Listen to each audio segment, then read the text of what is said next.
Hello students, let's start with a new chapter, Accounting for Debentures. ये chapter almost similar to the previous chapter Share Capital. अगर तुम लोगों ने share capital किया है तो तुम्हारे लिए डिबेंचर काफ़ी इजी हो जाएगा अप टू सम लिमिट, ठीक है। और debentures, what do you understand by debentures? 11th standard से तुम्हें डिबेंचर्स के बारे में थोड़ा थोड़ा नॉलेज है। तो debentures are the instrument which are issued by the company, right, to take a loan from the investors. मतलब डिबेंचर्स का काम इतना ही है, कंपनी डिबेंचर्स इशू करती है, तुम्हारे जैसे बहुत सारे इन्वेस्टर्स इस कंपनी के अंदर में इन्वेस्टमेंट करते हैं और for a limited time period 2 साल 3 साल 4 साल के लिए ये लोन ली जाती है और हर साल इस डिबेंचर्स पे इन्वेस्टर्स को रेट ऑफ इंटरेस्ट मिला जाता है, ठीक है। तो ये रेट ऑफ इंटरेस्ट क्या है, इसका सबसे इंपॉर्टेंट पार्ट है। और डिबेंचर्स जनरली सिक्योर्ड टाइप के डिबेंचर्स भी होते हैं, अनसिक्योर्ड डिबेंचर्स भी होते हैं। मतलब सिक्योर्ड डिबेंचर्स का मतलब समझ में आया कि अगर कंपनी कल फ्यूचर में बैंकक्रप्ट होती है, कंपनी पार्टी उठाने का काम करती है, तो अल्टीमेटली कंपनी को क्या करना पड़ेगा, अपने एसेट सेल करके भी डिबेंचर्स वाले को पहले पैसा देना पड़ेगा। ये एक टाइप के सिक्योर्ड डिबेंचर्स। अनसिक्योर्ड में सामने कुछ भी गिरवी नहीं रखा होता है। फिर ऐसे अलग अलग टाइप के 10-12 टाइप के डिबेंचर्स होते हैं, convertible, non convertible, redeemable, irredeemable. But हम लोग यहाँ पे पहले नॉर्मली व्हाट इज डिबेंचर्स उसको अच्छे से समझते हैं। तो डिबेंचर्स के लिए एक डिबेंचर जनरली, एक डिबेंचर की प्राइस होती है 100 रुपीज। कंपनी को सपोज, अगर कंपनी को सपोज 10 लाख रुपए चाहिए, ठीक है, तो कंपनी क्या करेगी, 10,000 डिबेंचर इशू करेगी। एक डिबेंचर कितने का, 100 रुपए का। तो अल्टीमेटली हम लोग उतना पैसा इन्वेस्टर से ले लेंगे। इन्वेस्टर्स भी बोलेंगे कि भाई हमको तुम्हारी कंपनी में इन्वेस्टमेंट करने से क्या बेनिफिट मिलेगा, भाई तो ही हम इन्वेस्टमेंट करेंगे ना। तो इन्वेस्टर्स को ये बोला जाएगा कि अगर तुम मेरी कंपनी में पैसा इन्वेस्ट करोगे तो हर साल हम गारंटेड आपको रिटर्न देंगे 12%, 10%, 15%, 9%, डिपेंड्स। तो इन्वेस्टर बोलेगा आपके यहाँ पे इन्वेस्ट करने से हमें हर महीने इंटरेस्ट, हर साल कितना इंटरेस्ट मिलेगा, 10% या 12%। तो इन्वेस्टर खुद भी सोचेगा कि मेरे पास जो पैसा पड़ा है उस पैसे को अगर मैं बैंक में रखता हूं तो बैंक तो मुझे सिर्फ 6% रिटर्न ऑफ इंटरेस्ट देगी। समझ में आया? जो तुम्हारा सेविंग अकाउंट में पैसा पड़ा है तो उसके बदले में या बैंक की फिक्स डिपॉजिट FD जिसको बोलते हैं उसमें पैसा लगाओगे तो 6-7% तक रिटर्न मिलेगा। बट हम अगर पैसा इस कंपनी में इन्वेस्ट करेंगे तो हमें कितना रिटर्न मिल सकता है, 10, 12, 15, कुछ भी। जो भी इन्वेस्टर से जब पैसा लिया जाता है तब हम कमिट कर देते हैं। तो ये डिबेंचर का रोल होता है, ठीक है। तो डिबेंचर्स के अंदर में हमेशा यही ध्यान रखना होगा। और डिबेंचर्स में तुम्हें टोटल डिफरेंट 8 टाइप्स के, 7 to 8 टाइप्स के सम्स कवर करते हैं। उसमें भी 2-3 ही मेथड है जो ये लोग बार बार हर साल बोर्ड के पेपर में पूछते हैं। डिबेंचर्स क्यों इतना लेंथी चैप्टर्स तुम्हारे लिए है, उसका एक ही पर्पस है कि डिबेंचर्स का नॉलेज होना चाहिए। क्योंकि जब भी तुम लोग 12th पास करोगे, अगर तुम लोग 11th 12th के बाद प्रोफेशनल कोर्स लाइक CA करते हो, CS करते हो, या फिर CMA करते हो, या फिर MBA करते हो, या ऐसा, या तो फिर BCom पढ़ते हो, तो ये सभी जगह पे अल्टीमेटली डिबेंचर्स आएगा ही आएगा, ठीक है। और डिबेंचर्स कौन इशू कर सकता है, तो सिर्फ और सिर्फ कंपनीज इशू कर सकती हैं। तो पहला मेथड ऑफ जो डिबेंचर है वो बहुत बेसिक मेथड है which is similar to share capital. कि यहाँ पे हम इन्वेस्टर्स को बोलेंगे कि भाई इन्वेस्टर्स, तुमको अगर मेरी कंपनी में इन्वेस्टमेंट करना है, एक डिबेंचर कितने रुपए का, 100 रुपए का है, और 3 पार्ट में हम पैसा लेंगे आपसे। ऐसा भी नहीं है कि भाई एक साथ में आपको पैसा देना पड़ेगा, ठीक है। तो पहला इन्वेस्टमेंट, पहला इंस्टॉलमेंट होगा 50, दूसरा इंस्टॉलमेंट का नाम 30 रुपीज का, और ये 20 रुपीज का। पहले इंस्टॉलमेंट में तुम्हें 50 रुपीज देने पड़ेंगे तो ही हम आपको डिबेंचर इशू करेंगे, और फिर 2-3 महीने के बाद हम आपको रिमाइंडर देंगे, तब ये 30 रुपीज दे देना, और 3 महीने के बाद वापस से रिमाइंडर देंगे तब तुम 20 दे देना। Everything will be mention in the question. पहले वाले में ऐसा है, पहले पैसा दो तो हम आपको मेंबर बनाएंगे, और बाकी सब में क्या हो जाएगा, रिमाइंडर दिया जाएगा फिर आपका पैसा आएगा, राइट। तो मैं एक जो बेसिक जर्नल एंट्री का फॉर्मेट है, एक रफ फॉर्मेट, इसको तुम लोग साइड पे लिख दो, एक नोट्स बनाओ 100 पेज की, ठीक है, उसमें ये सब लिखते जाना। तो डिवेंचर का जो पहली एंट्रीज है, जो पहले 3 4 5 सम है, वो मेथड 1 पे है, और मेथड 1 के जर्नल एंट्रीज, डिवेंचर पूरा का पूरा जर्नल एंट्री बेस है, और डिवेंचर्स में से 2-3 मार्क वाले सम आएंगे, ठीक है, 3-3 मार्क वाले, या तो दोनों सम आ जाएंगे प्लस एमसीक्यू और प्लस 1 सेंटेंस, ये चीज आ सकती है डिवेंचर्स में। ऐसे डिवेंचर का ओवरऑल वेटेज 8 मार्क्स है, राइट। अब 2 सम में कितनी कितनी बार होता है, डिवेंचर्स और शेयर्स का डिफरेंस बिटवीन भी पूछते हैं। तो अगर डिफरेंस बिटवीन आया तो डिवेंचर और शेयर का डिफरेंस मैं लास्ट वीडियो में समझा दूंगा, ठीक है, तो तुम्हारे लिए वो चीज लर्न करना बहुत इजी हो जाएगा। या फिर मैं जो बोर्ड के पॉइंट ऑफ व्यू से जो इंपॉर्टेंट थियरी है मेरे पास, जो मैंने बनाई हुई है 5 6 10 थियरी है, उसका मैं एक अलग वीडियो बना के तुम लोग के लिए डाल दूंगा, ठीक है। बट तुम्हें कमेंट में लिखना पड़ेगा sir please make video for theory, ठीक है, और वो भी लिखना इंपॉर्टेंट थियरी, सिर्फ इंपॉर्टेंट थियरी वीडियो, इतना भी मेंशन कर दोगे तो भी चलेगा। अब आ जाओ सबसे फर्स्ट मेथड, सबसे फर्स्ट चीज जर्नल एंट्री। ये एंट्री तुम रट्टा मार सकते हो, ठीक है, bank account debit to 9% debenture application. अब debenture question to question percentage change हो गए, तो 9% भी हो सकता है, ठीक है, यहाँ पे 10% भी हो सकता है, क्वेश्चन में मेंशन होगा उतना परसेंटेज तुम लोग को लिखना पड़ेगा। सपोज मैंने 5000 डिबेंचर होल्डर से कितने रुपए लिए एप्लीकेशन में, वो लिए हम लोगों ने 50 रुपीज। तो हमने लोगों को बुलाया कि भाई हम ज्यादा से ज्यादा कितने डिबेंचर्स इशू कर रहे हैं, 5, और कितने रुपए ले गए एप्लीकेशन में 50। तो अल्टीमेटली हमारे पास कितना आ जाएगा, 2,50,000, ठीक है। और किस चीज के पैसे आए, पहली इंस्टॉलमेंट का नाम क्या है, डिबेंचर एप्लीकेशन अकाउंट, राइट। अब ये जो एप्लीकेशन का पैसा है वो अल्टीमेटली कौन से अकाउंट में ट्रांसफर हो जाएगा, डिबेंचर के अकाउंट में। तो ये जो डिबेंचर एप्लीकेशन यहाँ पे क्रेडिट है, नेक्स्ट एंट्री में वही चीज डेबिट हो जाएगी। तो फाइनली कितना अमाउंट, यही सेम 2,50,000,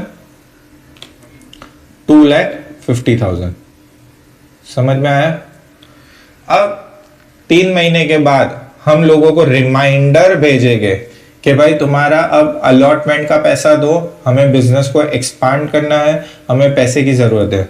तो नेक्स्ट इंस्टॉलमेंट में हम जाएंगे अलॉटमेंट में, debenture allotment account debit, right, debenture allotment account debit. अगर मैं डिस्काउंट देने वाला हूं तो डिस्काउंट आएगा, प्रीमियम चार्ज करूंगा तो प्रीमियम भी आएगा। बट अभी हम लोग सब में समझते कि हमारे पास डिस्काउंट भी नहीं है, प्रीमियम भी नहीं है। डिस्काउंट तब देना पड़ता है जब हमारी मार्केट में रेपुटेशन खराब है, और प्रीमियम तब चार्ज करते हैं जब हमारी मार्केट में रेपुटेशन बहुत अच्छी है, तो हम हमारी गुडविल ब्रांड का एक्स्ट्रा चार्ज करते हैं, राइट।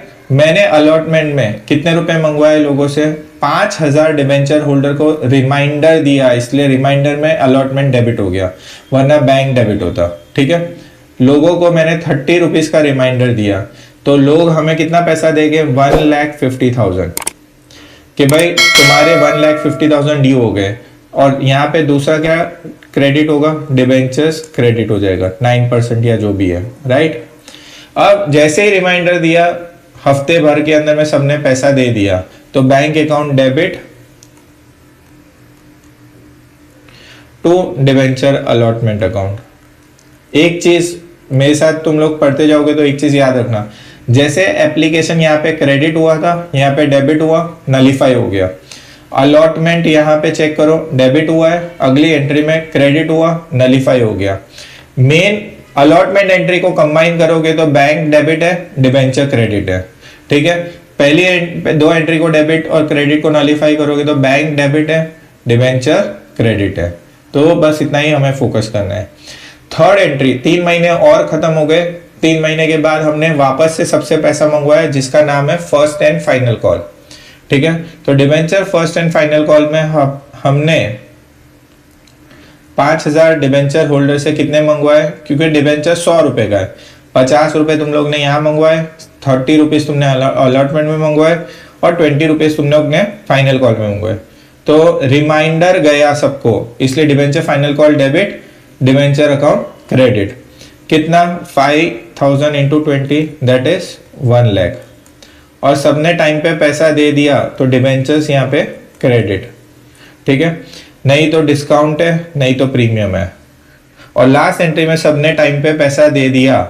कॉल्स इन एरियर्स का मतलब कुछ लोगों ने पैसा नहीं दिया, छोड़ के चले गए, तो हमें कॉल्स इन एरियर्स लिखना पड़ेगा। बैड डेप है इन शॉर्ट। पूरे लाख रुपए आ गए तो लाख रुपए यहाँ पे डेबिट और यहाँ पे लाख रुपए यहाँ पे क्रेडिट। समझ में आया? तो फाइनल कॉल यहाँ पे first and final call debit हुआ था, यहाँ पे क्रेडिट हो गया। वैसे ही डिबेंचर एप्लीकेशन यहाँ पे क्रेडिट हुआ था, यहाँ पे डेबिट हो गया। अलॉटमेंट यहाँ पे डेबिट हुआ था, अलॉटमेंट यहाँ पे क्रेडिट हो गया। तो इतना ध्यान रखना पड़ेगा कि अल्टीमेटली अगर हमें किसी ने बोला होता कि एक सिंगल एंट्री में हमने सिंगल एंट्री में सारा पैसा पूरा 100 रुपए ले लिया होता, तो हम जर्नल एंट्री क्या पास करते हैं? हम जर्नल एंट्री ऐसे पास करते हैं, bank account debit to 9% debentures account, right. और कितने रुपए आता? 5,000 डिबेंचर से पूरे 100 रुपए, तो टोटल कितने रुपए हो जाते हैं? 5 लाख रुपए, राइट। तो अल्टीमेटली ये सबको कंबाइन करोगे तो देखो बैंक यहाँ पे भी डेबिट है, बैंक यहाँ पे भी डेबिट है और बैंक यहाँ पे भी डेबिट है। तो 250, 150 और यहाँ पे 1 लाख। तो इन सब का टोटल करोगे तो bank debit equals to 5 lakh हो जाएगा। और देखो डिबेंचर्स यहाँ पे भी क्रेडिट है, यहाँ पे भी क्रेडिट है और यहाँ पे तीनों एंट्री में क्रेडिट है। इन तीनों का टोटल करोगे तो भी हो जाएगा 5 लाख रुपए क्रेडिट। एप्लीकेशन यहाँ पे क्रेडिट डेबिट उड़ गया, अलॉटमेंट यहाँ पे डेबिट, नेक्स्ट एंट्री में credit cancel, first and final call debit और नेक्स्ट एंट्री में क्रेडिट नलीफाई। तो अल्टीमेटली क्या एंट्री बन रही है हमारे पास? डेबिट व्हाट कम्स इन, पैसा आया और जिसने पैसा दिया, ठीक है, वो डिबेंचर्स वाले क्रेडिट हो गए क्योंकि हमें इसको पैसा देना बाकी है, तो ये हमारे लिए लायबिलिटी हो गया। समझ में आया? अब मेरे हिसाब से तुम्हें ये कॉन्सेप्ट, बेसिक कॉन्सेप्ट तो मैंने समझा दिया। अब हम लोग आगे बढ़ते हैं। टेक्स्ट बुक का सम नंबर 4 तुम्हारे स्क्रीन पे है। So let's start with some number 4, ठीक है। फटाफट स्क्रीन पे सम नंबर 4 पढ़ते हैं अपन। क्या लिखा हुआ है ढंग से देखो। लिखा हुआ है Sachin marble limited issued 12,000 debentures of ₹100 each for a public subscription, interest 10% है। तो अभी डिबेंचर का नाम क्या हो जाएगा? 10% debentures, 10% debenture application allotment account. समझ में आया? The amount were called up as per for the debentures are as under. कितने कितने कॉल्ड अप हुए? 30 रुपए एप्लीकेशन पे, 45 अलॉटमेंट में और फाइनल कॉल में 25 रुपए। यहाँ तक क्लियर है? Application were received by the company of ₹15 for the 15,000 debenture. अब सुनो, हमने डिबेंचर्स मार्केट में बेचने के लिए कितने रखे? 12। ऐसे थोड़ा ऐसे समझ के चलो, हमारी एक स्कूल है, उसमें हमें एडमिशन कितने बच्चों का चाहिए? 12,000 बच्चों का, ठीक है। बट एप्लीकेशन फॉर्म कितने आए हैं हमारे पास? 15,000 का, ठीक है। तो हम क्या करेंगे? 15,000 बच्चों का फॉर्म एक बार ले लेंगे, फिर उसमें से देखेंगे कौन से 3,000 बच्चे एकदम बिलो एवरेज है या जिनको हम निकाल दे तो ज़्यादा अच्छा रहेगा, ठीक है। तो 3,000 बच्चों का फाइनली फॉर्म क्या हो जाएगा? रिजेक्ट हो जाएगा। और फिर हम फाइनल एडमिशन कितने बच्चों को देंगे? सिर्फ 12,000। बट पहले तो हम सबसे पैसा ले लेंगे, तो जब भी एप्लीकेशन का मनी आएगा तब हमें 15,000 बच्चे के हिसाब से मिलेंगे। और अलॉटमेंट और फाइनल में जिसको हमने फाइनली अलॉटमेंट और फाइनल कॉल में जिसको हमने फाइनली एडमिशन दिया। समझ में आ रहा है? बट एप्लीकेशन के टाइम पे पूरे 15,000 बच्चों का पैसा ले लेंगे। और कितने पैसे ले लेंगे? एप्लीकेशन में कितने हैं? 30, अलॉटमेंट में कितने हैं? 45 और फाइनल कॉल में कितने हैं? शायद 25 है ना? यस। तो फाइनल कॉल में तुम्हारे पास है 25, ठीक है। तो ये 12,000 इंटू 45, 12,000 इंटू 25, फिर 15,000 इंटू 30 कैसे करेंगे हम लोग, आगे बढ़ते हैं। ठीक है, ये बहुत इजी सम है और उसकी में कुछ भी आगे ऐसा कुछ है, excess application of debenture refunded. ठीक है, all the amount due on allotment and call were duly received, pass journal entry in the books of company. तो अभी अपन आगे बढ़ते हैं। जो पीछे मैंने जर्नल एंट्री तुम लोग को रिवाइज कराई, सेम जर्नल एंट्री कॉपी कर लो। सारे अभी 3-4 सम है मेथड 1 में सेम ही जर्नल एंट्री आएगी, राइट। तो पहले bank account to application account, जिसमें हमने एप्लीकेशन कितने बच्चों से ले ली, पूरे 15,000 बच्चों से। कितने रुपए अब एप्लीकेशन में, 30, तो 15,000 इंटू 30 बच्चों से एडमिशन के पैसे ले लिए, तो टोटल कितना हो जाएगा, 4,50,000। ठीक है, application to 10% debenture application account 4,50,000। यहां तक क्लियर है। नेक्स्ट एंट्री क्या थी, जो एप्लीकेशन क्रेडिट हुआ था वो अगले अकाउंट में क्या हो जाएगा, डेबिट हो जाएगा। और क्रेडिट में क्या आएगा, टू 10% डिबेंचर एप्लीकेशन, और 3,000 बच्चों के पैसे हमें रिफंड करने हैं। हमें तो एडमिशन 15,000 को थोड़ी ना देना है, हमें तो एडमिशन कितने बच्चों को देना है, सिर्फ 12,000। तो 12,000 इंटू 30, मतलब हमें कितने पैसे रख रहे हैं, 3,60,000। और जो 3,000 बच्चों के एक्स्ट्रा फॉर्म है, जो बिलो एवरेज वाले या जिनको हमें लगता है कि इनको पढ़ाने का कोई फायदा नहीं है, तो उन 3,000 बच्चों के 30 रुपए वापस कर देंगे। जब बैंक पैसा मिलता है तो बैंक को डेबिट करते हैं, ठीक है। तो जब रिफंड करेंगे तो नेक्स्ट एंट्री में बैंक को हम क्या करेंगे, 90,000 को हम क्रेडिट कर देंगे। यहाँ तक क्लियर है। तो नेक्स्ट एंट्री पे आ जाओ, डिबेंचर एप्लीकेशन, जितने से क्रेडिट उतने से यहाँ पे डेबिट। अब बस उतना ही फोकस करना है। डिबेंचर्स में कितना पैसा जाएगा, 12,000 बच्चे जिनको हम एडमिशन देने वाले उनके 30 रुपए रख लेंगे, और कितने बच्चों का पैसा रिफंड कर देंगे, 12,000 इंटू, अरे सॉरी, कितने बच्चों का पैसा रिफंड हो जाएगा, 3,000 बच्चों का 30 रुपए के हिसाब से रिफंड।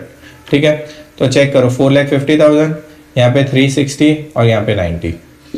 अब 3,000 बच्चे गए, ठीक है। जब सेकेंड टर्म की फीस मंगवाएंगे, सेकेंड टर्म की मतलब अलॉटमेंट का पैसा, तब हमने एडमिशन कितने बच्चों को दिया है, 12,000। तो नेक्स्ट वाली entry 10% debenture allotment account debit to 10% debenture account. तो हमें अल्टीमेटली यहाँ पे तो कितने बच्चों से मतलब है, 12,000 बच्चों से 45 रुपीज चाहिए।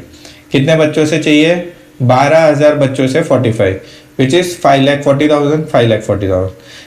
अब यहाँ पे देखो, अलॉटमेंट यहाँ पे डेबिट, क्योंकि हमने मंगवाया तो ये हमारे लिए डेटर्स हो गए, इसलिए डेटर्स हमेशा डेबिट में आएगा। ठीक है, टू 10% डिबेंचर। और नेक्स्ट एंट्री में जैसे ही रिमाइंडर भेजा, सबने सेकेंड टर्म की फीस दे दी, तो बैंक अकाउंट डेबिट, और किस चीज का पैसा मंगवाया, अलॉटमेंट का। तो यहाँ पे लिखेंगे टू 10% डिबेंचर्स अलॉटमेंट। अलॉटमेंट यहाँ पे डेबिट किया था, यहाँ पे क्रेडिट हो गया, सबने पैसा दे दिया, तो अमाउंट भी कितना आएगा, 540। आई होप यहाँ तक तो एकदम बच्चों जैसा चल रहा है, तो तुम लोग को समझ में तो आ ही रहा है। अब फाइनल कॉल के लिए भी सेम थर्ड और फोर्थ जो एंट्री है ना, यहाँ पे क्या हो जाएगा, 10% अलॉटमेंट है, वहां पे क्या हो जाएगा, 10% डिवेंचर फाइनल कॉल अकाउंट। ठीक है, या कॉल मनी जो लिखना हो, टू 10% डिवेंचर्स। कितने बच्चों से मंगवाए गए, 12,000 बच्चों से 25 रुपए, सबने पैसा दे दिया, तो 3 लाख रुपए। ठीक है, और ये रिमाइंडर गया, इसलिए कॉल मनी को डेबिट किया। जैसे ही पैसा आ जाएगा, कॉल मनी क्या हो जाएगा, क्रेडिट हो जाएगा। और डेबिट किसको करेंगे, बैंक। तो सॉरी, यहाँ पे डिबेंचर कॉल आएगा। ठीक है, bank account to debenture call account. कितने रुपए, पूरे 3 lakh.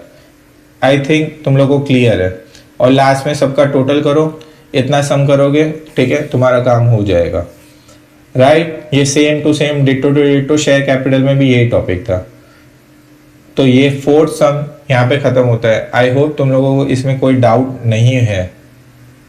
Okay, thank you. Now अब आगे बढ़ते हैं सम नंबर 5 की तरफ।